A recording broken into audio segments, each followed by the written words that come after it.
രൗദ്രതാണ്ഡവം. രചന അവതരണം Nandu Achu Krishna.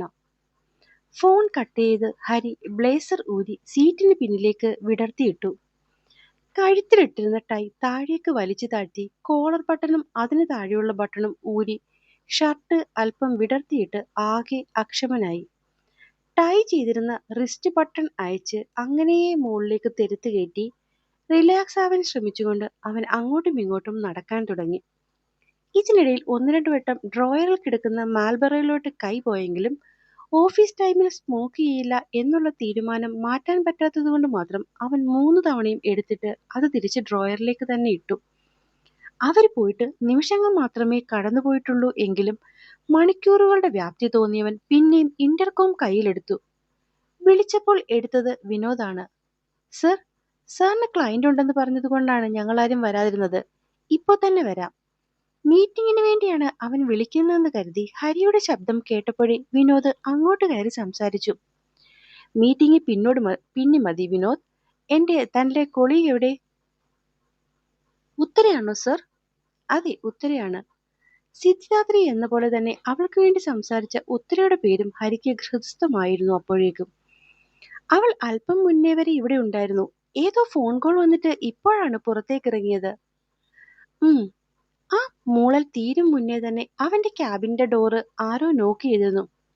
Yes, come in പറയുന്നതിനൊപ്പം തന്നെ Hari phone cut ചെയ്തു. ഡോറ് മെല്ലെ തുറന്നാണ് ഉത്തര അകത്തേക്ക് കയറിയത്. കയറി വരുമ്പോൾ തന്നെ ഹരിയുടെ നോട്ടം പോയത് അവളുടെ പേടി നിറഞ്ഞ മുഖത്തേക്കായിരുന്നു. നല്ലോണം ഭയന്നും പേടിച്ചുമാണ് അവളുടെ ഈ വരവെന്ന് നടത്തം കാണുമ്പോൾ തന്നെ ആർക്കും മനസ്സിലാവും. അതുകൊണ്ട് തന്നെ കാണുമ്പോഴേ ചോദിക്കണമെന്ന് മനസ്സിലുറപ്പിച്ച ചോദ്യത്തിനുമപ്പുറം ഇവൾക്ക് ഇതെന്തു പറ്റി എന്നുള്ള ചിന്തയായിപ്പോയി ഹരിയുടെ മനസ്സിൽ. ഈ നേരം വരെ വല്ലാത്തൊരു ഭയത്തോടെയാണ് ഉത്തരയും നിന്നത്. കുറച്ചു മുന്നേ ഹരിയെ വിളിച്ച് അങ്ങനെയൊക്കെ പറയുമ്പോൾ സിദ്ധിയെ എങ്ങനെയെങ്കിലും ഇതിൽ നിന്നൊക്കെ രക്ഷിക്കണമെന്നുള്ളൊരു ചിന്തയ്ക്ക് അപ്പുറം മറ്റൊന്നും അവളുടെ മനസ്സിലുണ്ടായിരുന്നില്ല. പാർത്ഥേടൻ മാത്രമാണ് ഹരിസാറിനെ തിരക്കി വന്നിരുന്നെങ്കിൽ ഒരുപക്ഷെ താൻ മറ്റെന്തെങ്കിലും ഒരു കാരണം ചിന്തിച്ചേനെ. പക്ഷേ ഒപ്പമുണ്ടായിരുന്ന അഗ്നിയേട്ടൻ, പാർത്ഥേടനൊപ്പം അഗ്നിയേട്ടൻ വന്നിട്ടുണ്ടെങ്കിൽ അതിനൊരൊറ്റ കാരണമേ ഉണ്ടാകൂ, സിദ്ധി. ഒന്നാമതേ അവളെ ഇവർക്ക് മുന്നിലേക്ക് കൊണ്ടുവന്ന് നിർത്താൻ വയ്യ. ഇപ്പൊ പിന്നെ ഇങ്ങനെ ഒരു സാഹചര്യത്തിൽ കൂടി ആയതുകൊണ്ട് ഒട്ടും വയ്യ. ഉത്തരയ്ക്ക് ഇരിക്കാം. ക്യാബിനിൽ കയറി വന്നിട്ടും അവളുടെ ചിന്തകൾ ഇവിടെയൊന്നുമല്ല എന്ന് തോന്നി ഹരി തന്നെയാണ് സംസാരത്തിന് തുടക്കമിട്ടത്. ശരിക്കും പറഞ്ഞാൽ ആ ഒരു ശബ്ദം കേട്ടപ്പോഴാണ് ഉത്തര ഒന്ന് ഞെട്ടി ചുറ്റും നോക്കുന്നത് തന്നെ. ഇവിടെ എത്തും വരെ പലതരം ചിന്തകൾ കൊണ്ടുള്ള ഒരു മായാവലയത്തിലായിരുന്നു അവൾ.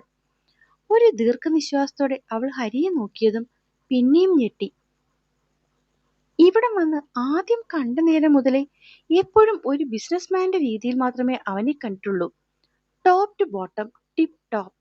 ആ വ്യക്തിയാണ് ഇന്നിങ്ങനെ ഷർട്ടിന്റെ ബട്ടണൊക്കെ അഴിച്ച് കൈ അലസമായി കണ്ണുകളിൽ ഒരുപാട് ചോദ്യത്തോടെ തന്നെ നോക്കി നിൽക്കുന്നത്. ഉത്തര ഇരിക്കൂ.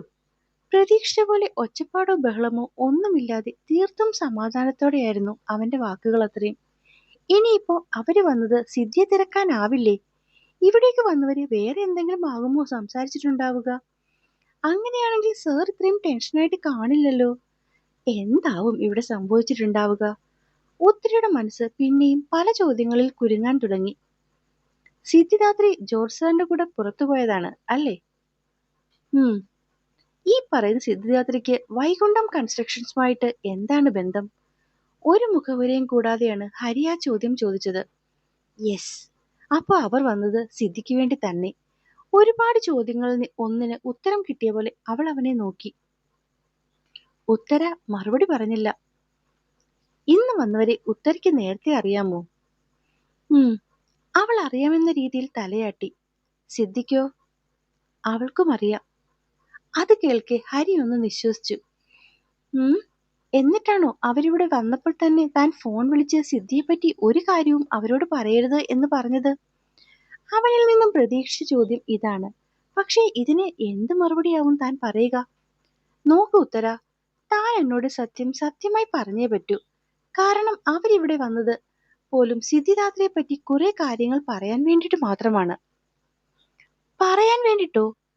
അവൾ എവിടെയാണ് തിരക്കാൻ വേണ്ടിയല്ല അവർ വന്നത്? അല്ല, കാരണം അവരുടെ കണ്ടുപിടുത്തത്തിൽ സിദ്ധിദാത്രിയുടെ ഭർത്താവ് ഞാനാണ്. എന്നോട് അവളെപ്പറ്റി അത്രയും ഇമ്പോർട്ടന്റ് ആയ ഒരു കാര്യം മാത്രം പറയാൻ വേണ്ടിയാണ് അവർ രണ്ടുപേരും ഇവിടെ വന്നത്. ഇമ്പോർട്ടന്റ് ആയ കാര്യമോ? അതെന്താണ് സർ? അവളുടെ മുഖം എന്തൊക്കെയോ ചിന്തകളിൽ പരിഭ്രമത്തിലായിപ്പോയി. സിദ്ധിയുടെ ജീവൻ അപകടത്തിലാണെന്ന് പോലും. അതുകൊണ്ട് സൂക്ഷിച്ചോണം എന്നൊരു മുന്നറിയിപ്പുമാണ് രണ്ടുപേരും കൂടി ഇവിടെ വന്നത്. ജീവൻ അപകടത്തിലോ? എങ്ങനെ? അതെനിക്കറിയില്ല. വീട്ടിൽ പോയി ഭാര്യയോട് ചോദിച്ചറിയാനാണ് പാർത്ഥന്റെ ഒപ്പം വന്ന ആള് പറഞ്ഞത്. അഗസ്ത്യയുടെ മുതുക്കം ഓർക്കെ വല്ലാത്തൊരു വെറുപ്പോടെയാണ് ഹരി സംസാരിച്ചത്. ആ വന്നവർ സിദ്ധി എന്റെ ഭാര്യയാണെന്ന് പറഞ്ഞപ്പോൾ തന്നെ ഞാനത് തിരുത്തിയേനെ. പക്ഷെ അപ്പോഴേക്കും തന്റെ കോള് വന്നിരുന്നു. തന്റെ റിക്വസ്റ്റും മുന്നിൽ നിൽക്കുന്ന ആളുടെ ആ രീതിയും ഒക്കെ കണ്ട് സത്യം പറയാൻ എനിക്ക് സാധിച്ചില്ല. പക്ഷെ ഇതിപ്പോ ഒരാളുടെ ജീവൻ പോകുന്ന കാര്യമുള്ളെന്ന് കേൾക്കുമ്പോൾ അതുകൊണ്ടാണ് ഞാൻ തന്നെ വിളിച്ച് ഇത്രയൊക്കെ തിരക്കിയത്. കൂട്ടത്തിൽ അനാവശ്യമായ എന്റെ പേരും ഇതിൽ വലിച്ചെടുക്കപ്പെട്ടിട്ടുണ്ട്. അതുകൊണ്ട് ഈ കാര്യത്തിൽ എന്ത് തെറ്റ് സംഭവിച്ചാലും ഡയറക്റ്റ് ഓർ ഇൻഡയറക്റ്റ് അത് എന്നെയും ബാധിക്കും. അതുകൊണ്ട് ഈ കാര്യത്തിന്റെ വ്യക്തമായ രൂപം എനിക്കറിയണം ഉത്തര. പറയുമ്പോൾ ഒരുതരം നിർബന്ധമായിരുന്നു ഹരിക്കുള്ളിൽ. അത് ഉത്തരയ്ക്കും മനസ്സിലാവുന്നുണ്ടായിരുന്നു. പറയാനാണെങ്കിൽ ഒരുപാട് കാര്യങ്ങളുണ്ട് സർ. അതിന് സർ ആദ്യം സിദ്ധിയെപ്പറ്റി അറിയണം. അവൾ വല്ലാത്തൊരു തളർച്ചയോടെ സീറ്റിലേക്ക് കയറിയിരുന്നു കൊണ്ട് അവനെ നോക്കി. ഉത്തര പറഞ്ഞോളൂ, ഞാൻ കേട്ടോളാം. അവൾക്ക് പറയാനുള്ളത് സിദ്ധിയെപ്പറ്റിയാണെന്ന് കേട്ടതും അവളെ കേൾക്കാൻ എന്ന പോലെ ഹരി ടേബിളിലേക്ക് ഇരു കൈകളും ചായച്ച് പറഞ്ഞു. അതങ്ങനെ ഈ ക്യാബിനിലിരുന്ന് ഒന്നോ രണ്ടോ വാക്കുകളിൽ തീരുന്നതല്ല സർ. സിദ്ധിയുടെ ജീവിതം, അവളുടെ ജീവിതം ഞാൻ പറയണമെങ്കിൽ ഒരുപാട് പേരിലൂടെ കടന്നു പോകേണ്ടി വരും. ആരിൽ കൂടി വേണമെങ്കിലും ഉത്തരയ്ക്ക് കടന്നു പോകാം. പക്ഷേ എനിക്ക് സിദ്ധിയെപ്പറ്റി അറിഞ്ഞേ പറ്റൂ.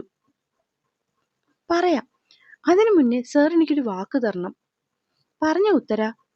സിദ്ധിയെപ്പറ്റി ഞാനെല്ലാം സാറിനോട് പറഞ്ഞു കഴിഞ്ഞാൽ സാർ അവളെ രക്ഷിക്കുമെന്നുള്ളൊരു വാക്ക് എനിക്ക് തരണം. എടോ, അത് ഞാൻ. പ്ലീസ് സർ, സാർ എന്നോട് മറത്തൊന്നും പറയരുത്. കാരണം സാറ് കൂടി അവളെ കൈയൊഴിഞ്ഞാൽ അവൾ തീർച്ചയായും ഇനി ആത്മഹത്യക്ക് ശ്രമിക്കും. അത് കേട്ടതും ഹരി ഒന്ന് പതറി. ആത്മഹത്യയോ? അതും സിദ്ധി? അവന്റെ മനസ്സ് വല്ലാതെ പിടഞ്ഞു. താൻ കരയാതെ എന്നെ കൊണ്ട് പറ്റുന്ന കാര്യമാണെങ്കിൽ ഉറപ്പായും തന്റെ ഫ്രണ്ടിനെ ഞാൻ രക്ഷിച്ചിരിക്കും. ഒരു വാക്കുപോലെ പറയുമ്പോൾ അവന്റെ ഉള്ളിൽ സിദ്ധിയോടുള്ള സ്നേഹം മാത്രമായിരുന്നു. സർ, ഒരിക്കലും സിദ്ധി അറിയരുത് ഞാൻ അവളെപ്പറ്റി സാറിനോട് സംസാരിച്ച കാര്യം. കാരണം അവളെപ്പറ്റി മറ്റാരോടും സംസാരിക്കുന്നത് അവൾക്ക് ഇഷ്ടമല്ല. എന്നിട്ടും ഞാനത് കേൾക്കാതെ സാറിനോടെല്ലാം പറയുന്നത് എന്താണെന്ന് വെച്ചാൽ ഈ സമയത്ത് സാറിന് മാത്രമേ അവളെ രക്ഷിക്കാൻ പറ്റൂ എന്ന് വിശ്വസിച്ചിട്ടാണ്. ഒരു നിമിഷം അവള് മൗനമായി. കുറച്ചു മുന്നേ സാറ് പറഞ്ഞില്ലേ ആരോ അവളെ കൊല്ലാൻ നോക്കുന്ന കാര്യം? ചെറിയൊന്ന് കോടി ഉത്തര ഹരിയെ നോക്കി. എന്നാൽ സിദ്ധിയെ കൊല്ലാൻ മാത്രമുള്ള ശത്രുക്കൾ ആരാടോ അയാൾക്ക് ചുറ്റും? അതിനൊന്നും അവൾക്ക് ഒരു പഞ്ഞവുമില്ല സർ. മനസ്സിലായില്ല. അവളെ കൊല്ലാൻ നോക്കുന്നവരുടെ കണക്കെടുത്താൽ അതിപ്പോ അവളുടെ ഭർത്താവാകാം, അല്ലെങ്കിൽ അവളുടെ വയറ്റിൽ കിടക്കുന്ന കുഞ്ഞിന്റെ തന്തയാകാം, അതുമല്ലെങ്കിൽ അവളുടെ സ്വന്തം അമ്മയാകാം. അങ്ങനെ ആരും. വല്ലാത്തൊരു പുച്ഛമുണ്ടായിരുന്നു അവളുടെ ഓരോ വാക്കിലും. വാട്ട്? താനിത് എന്തൊക്കെയാടോ വിളിച്ചു പറയുന്നത്? സത്യങ്ങൾ മാത്രം. അപ്പോ സിദ്ധിയുടെ ഭർത്താവല്ലേ അവളുടെ കുട്ടിയുടെ അച്ഛൻ? അല്ലെന്നവൾ തലയാട്ടി. അപ്പോ ആരാ അവളുടെ ഭർത്താവ്? വംശി. വംശിയോ? ആരാ അയാൾ? എവിടെ അയാളുടെ വീട്? താൻ കണ്ടിട്ടുണ്ടോ അയാളെ? സാറിനും അറിയാം അയാളെ. എനിക്കോ? അതേത് വംശി? വൈകുണ്ഠത്തിൽ വംശി. ഉത്തരയിൽ നിന്നും കാര്യങ്ങളൊക്കെ കേട്ടു കഴിഞ്ഞതും ഹരിയുടെ കണ്ണുകളും ഈറനണിഞ്ഞുപോയി. ഈ ചെറിയ പ്രായത്തിൽ ആ കുട്ടി ഇത്രയുമൊക്കെ അനുഭവിച്ചു അല്ലേ? അവനൊന്ന് നെടുവീർപ്പെട്ടു. തന്റെ ഫ്രണ്ടിനെ എത്രത്തോളം എനിക്ക് ഹെൽപ്പ് ചെയ്യാൻ പറ്റും എന്നൊന്നും എനിക്ക് ഉറപ്പ് പറയാൻ പറ്റില്ല. കാരണം നേരിടേണ്ടത് വംശിയാണ്. എന്നാലും എനിക്ക് പറ്റും വിധം ഞാൻ അവളെ രക്ഷിക്കാൻ നോക്കും. Thank you sir, thank you so much. എനിക്ക് ഹൈദരാബാദിൽ ഒരു ഫ്രണ്ട് ഉണ്ട്, രമ്യ. അവളുടെ ഹസ്ബൻഡ് നിപുൻ. ആൾക്ക് അവിടെ സ്വന്തമായി കൺസ്ട്രക്ഷൻ കമ്പനിയാണ്. തൽക്കാലം നിങ്ങൾക്ക് രണ്ടുപേർക്കും ഞാൻ അവിടെ ജോലി ശരിയാക്കാം. അവിടെ എത്തിയാൽ പിന്നെ നിങ്ങളുടെ കാര്യങ്ങളെല്ലാം രമ്യ നിപുണും നോക്കിക്കോളും. സർ, പേടിക്കണ്ട, നിങ്ങൾക്ക് അവരെ കണ്ണുമടച്ച് വിശ്വസിക്കാം.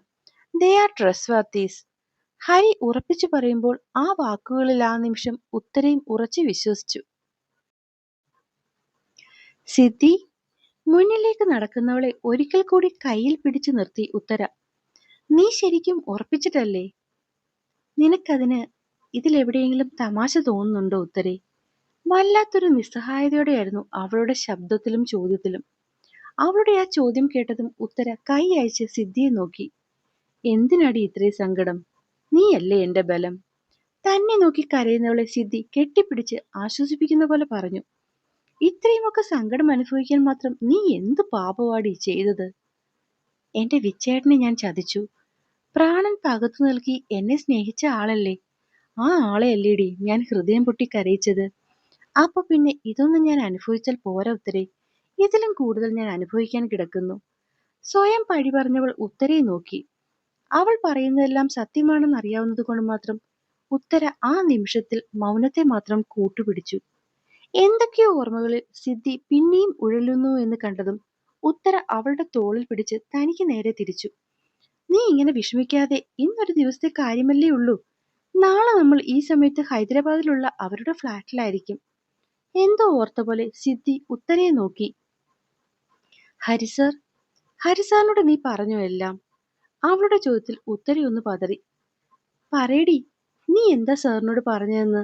അല്ലെങ്കിൽ പിന്നെ ഇത്രയും പെട്ടെന്ന് ഹൈദരാബാദിൽ ഒരു ജോലിയും ഡോക്ടറെ കാണലും എല്ലാം കൂടി അദ്ദേഹം ഏൽക്കില്ലല്ലോ. ഞാൻ ഞാൻ അങ്ങനെ എല്ലാ കാര്യമൊന്നും പറഞ്ഞില്ല സിദ്ധി. നിനക്ക് ഇവിടെ നിന്നും അവരുടെ വേറെ ഏതെങ്കിലും ബ്രാഞ്ചിൽ കിട്ടുമോ എന്ന് അന്വേഷിച്ചുള്ളൂ. അപ്പൊ പിന്നെ നിന്റെ ഈ അവസ്ഥ അറിയാവുന്നത് കൊണ്ടാവും സാർ എനിക്കും കൂടി അവിടേക്ക് ജോബ് പറഞ്ഞത്. പിന്നെ ഹോസ്പിറ്റൽ കേസ്, അത് നിന്റെ പേഴ്സണൽ മാറ്റർ മാത്രമല്ലേ. അതുകൊണ്ട് അവിടുത്തെ രമ്യ മാഡത്തെ കൊണ്ട് എന്തെങ്കിലും ചെയ്യിപ്പിക്കാം എന്ന് സമ്മതിച്ചു. അതിൽ കൂടുതൽ ഒന്നുമില്ല. എങ്ങനെയൊക്കെയോ ഉത്തര പറഞ്ഞൊപ്പിച്ചു.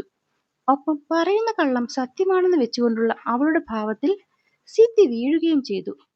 നാളെ ഹൈദരാബാദിലെത്തി ഒന്ന് സെറ്റിലായിട്ട് മറ്റന്നാൾ 11 മണിക്കാണ് രമ്യ മാഡം ഹോസ്പിറ്റലിൽ അപ്പോയിന്റ്മെന്റ് പറഞ്ഞിരിക്കുന്നത്. ഡോക്ടർ നിന്നെ പരിശോധിച്ചിട്ട് കാര്യങ്ങൾ പറയും. ഇതിന് എന്തൊക്കെയൊക്കെ ഫോർമാലിറ്റീസ് ഉണ്ട് സിദ്ധി. വേറെ കോംപ്ലിക്കേഷൻസ് ഒന്നുമില്ലെങ്കിൽ എല്ലാം അന്നും കൊണ്ട് തന്നെ കഴിയും. അത് പറയുമ്പോൾ അവളുടെ ശബ്ദം താഴ്ന്നിരുന്നു. കഴിയട്ടെ, എല്ലാം ആ ദിവസം കൊണ്ട് തന്നെ കഴിയട്ടെ. എനിക്ക് വേണ്ട ഉത്തര ഇതിനെ. ഒരിക്കലും ഞാൻ ആഗ്രഹിച്ചുണ്ടായതല്ല ഇത്. എനിക്കിതിനെ എന്റെ ശരീരത്തിൽ വേണ്ട. ഒരു ഭ്രാന്തിയെ പോലെ അലറിക്കൊണ്ട് സിദ്ധി കരയാൻ തുടങ്ങിയതും ഉത്തര അവളെ അടക്കി പിടിച്ചു. പ്ലീസ് സിദ്ധി, മതി കരഞ്ഞത്. എന്തിനാടി നീ ഇങ്ങനെ സ്വയം ടോർച്ചർ ചെയ്യുന്നത്? നിനക്ക് ഈ കുഞ്ഞിനെ വേണ്ടെങ്കിൽ വേണ്ട. അതിൽ നിന്ന് നിന്നെ ആരും തടയില്ല. ചാറ്റൽ മഴയെ ഭേദിച്ചുകൊണ്ട് വംശിയുടെ കാർ റോഡിലൂടെ ചീറിപ്പാഞ്ഞു. അവന്റെ ദേഷ്യം മറ്റുള്ളവരിലേക്ക് എത്തിക്കും പോലെയായിരുന്നു അവന്റെ പാച്ചിൽ. പക്ഷെ അതിനെ ഇടയ്ക്കിടയ്ക്ക് പിടിച്ചു നിർത്തുന്ന പോലെ മഴയിലെ ബ്ലോക്കുകൾ പലപ്പോഴും അവന്റെ വാശിയെ കൂട്ടി. മെയിൻ ഡോറിലൂടെ കുറെ അധികം വണ്ടിയായി പാഞ്ഞതും അവന്റെ ദേഷ്യം മെല്ലെ കുറയാൻ തുടങ്ങി. ഇടയ്ക്കൊരിടത്ത് എത്തപ്പെട്ട ബ്ലോക്കിൽ കിടക്കുമ്പോൾ അവന്റെ ഓർമ്മകളിൽ കുറച്ചു മുന്നേ ഓഫീസിൽ നടന്ന കാര്യങ്ങളായിരുന്നു. എന്താടാ, എന്തേലും എമർജൻസിയിൽ ചെയ്യേണ്ട കാര്യമുണ്ടോ? ഓഫീസ് ക്യാബിൻ തുറന്ന് അകത്തേക്ക് കയറും വഴി തന്നെ അഗസ്ത്യ ചോദിച്ചുകൊണ്ടാണ് കയറിയത്. അവന്റെ ആ ചോദ്യത്തിൽ വംശിയും പാർത്ഥനും ഒരുപോലെ അഗസ്ത്യയെ നോക്കി. കാര്യമുണ്ടെങ്കിൽ മാത്രമേ നിന്നെ എനിക്ക് ഇങ്ങോട്ട് വിളിപ്പിക്കാൻ പറ്റത്തുള്ളൂ. കയ്യിലിരുന്ന പെൺ നോക്കിക്കൊണ്ടിരുന്ന ഫയലിലേക്ക് താഴ്ത്തി വെച്ചുകൊണ്ട് സ്വതവേയുള്ള ഗൗരവത്തിൽ വംശി അഗസ്ത്യയോട് ചോദിച്ചു. അതില്ല, എന്നാലും നീ എന്തിനാ ആ വംശി ഇങ്ങോട്ട് വിളിപ്പിച്ചത്? വംശിയെ നോക്കിയാണ് ചോദിച്ചതെങ്കിലും അവന്റെ മിഴികൾ പാർത്ഥനെയും തേടി. പെട്ടെന്നുള്ള തന്റെ വരവിലും ചോദ്യത്തിലും പാർത്ഥൻ ഞെട്ടുന്നത് കണ്ടപ്പോൾ വംശി തന്നെ വിളിപ്പിച്ച കാര്യം അവൻ അറിഞ്ഞിട്ടുണ്ടാകില്ലെന്ന് അഗസ്ത്യക്കും തോന്നി. വെറുതെ, പ്രത്യേകിച്ച് കാരണമൊന്നുമില്ല. വംശിയുടെ ആ പറച്ചിലിൽ നിന്ന് തന്നെ എന്തോ വലിയ കാരണമുണ്ടെന്ന് പാർത്ഥനും അഗസ്ത്യക്കും ഒരുപോലെ മനസ്സിലായി. അത് വിട് നീ. അങ്ങനെ ഒരു സമയത്ത് ഇവിടേക്ക് നിനക്കെന്നെ വിളിപ്പിക്കണമെങ്കിൽ അതെന്തെങ്കിലും കാര്യമുണ്ടെന്ന് നിന്നെ അറിയുന്ന എനിക്കറിയില്ലേ? അല്പം കളിയാക്കിക്കൊണ്ടായിരുന്നു അഗസ്ത്യ അത് പറഞ്ഞത്. അപ്പൊ നിങ്ങൾക്ക് രണ്ടുപേർക്കും എന്നെ അറിയാം. ഇരിപ്പിടത്തിൽ നിന്നും എഴുന്നേറ്റ് അവൻ അഗസ്ത്യയും പാർത്ഥനും നിൽക്കുന്നതിന് മുന്നിലായി ചെന്ന് കയ്യും കെട്ടി നിന്നു. എന്താടാ കാര്യം? സൗമ്യമായാണ് പാർത്ഥൻ ചോദിച്ചത്. പ്രത്യേകിച്ച് അങ്ങനെ കാര്യങ്ങളൊന്നുമില്ല, എന്നാലും ചോദിക്കുകയാണ് രണ്ടുപേരോടും. എന്താ വംശി? ഞാൻ അറിയണ്ടേ? എന്തെങ്കിലും നിങ്ങൾ എന്നിൽ നിന്നും മറയ്ക്കുന്നുണ്ടോ? അവന്റെ ആ ചോദ്യത്തിൽ രണ്ടുപേരും ഒരുപോലെയാണ് ഞെട്ടിയത്. ഇല്ലടാ, ഇല്ല. നീ അറിയാത്ത എന്ത് കാര്യം? അങ്ങനൊന്നുമില്ല, അല്ലേ പാർത്ഥ? ആണെന്നോ അല്ലെന്നോ പറയാതെ പാർത്ഥൻ വംശിയെ തന്നെ ഉറ്റുനോക്കി. അവന്റെ ആ നോട്ടം കണ്ട് വാശിക്ക് ഇറങ്ങിപ്പുറപ്പെട്ടതാണ്. അവർ രണ്ടും തമ്മിൽ നിന്ന് എന്തോ തന്നിൽ നിന്ന് മറയ്ക്കുന്നു എന്നുള്ളത് ഉറപ്പാണ്. അത് താനായിട്ട് കണ്ടുപിടിക്കാം എന്ന് കരുതിയിട്ടും ഒരിക്കൽ കൂടി അവരോട് ചോദിക്കാം എന്ന രീതിയിലാണ് ഇന്ന് വിളിച്ചു ചോദിച്ചത്. പക്ഷെ അപ്പോഴും രണ്ടുപേരും കള്ളം പറഞ്ഞു ഒഴിഞ്ഞു. അത്രയ്ക്കും തന്നിൽ നിന്ന് മറയ്ക്കാൻ അവർക്ക് രണ്ടുപേർക്കും എന്താ ഉള്ളത്? ആ ഒരു ചിന്തയോടെ വംശി പുറത്തേക്ക് നോക്കിയിരുന്നു. മഴ കാരണം ട്രാഫിക് ലൈറ്റിന് എന്തോ പറ്റി ബ്ലോക്കായി കിടക്കുകയാണ്. നാലു വശവും വാഹനങ്ങൾ ഒരുപോലെ കിടക്കുന്നത് കൊണ്ട് ഒരു കൂട്ടം പോലീസുകാർ ചേർന്നാണ് ട്രാഫിക് നിയന്ത്രിക്കുന്നത്. മഴ ഏകദേശം മാറി. ചാറ്റൽ മഴ മാത്രമായി അത് കാറിന്റെ ഗ്ലാസ്സിലൂടെ വീഴുന്നത് വംശിയുടെ കണ്ണുകളിലെത്തി. ഒരു നിമിഷം അവന്റെ മനസ്സിലേക്ക് മഴപ്പെണ്ണിന്റെ ഓർമ്മകൾ ഓടിയെത്തി. വിച്ചേട്ടാ, ദേ എന്റെ കൈക്ക് മുകളിലോട്ട് കൈവച്ചേ. വെക്ക് വിച്ചേട്ടാ. മഴവെള്ളം കൈക്കുമ്പിളിലേക്ക് പിടിക്കാൻ വേണ്ടി നിർബന്ധിച്ച് തന്റെ കൈ പിടിച്ചു വലിക്കുന്നവന്റെ ആ കാഴ്ച അവന്റെ മനസ്സിലൂടെ ഓടി മാഞ്ഞു.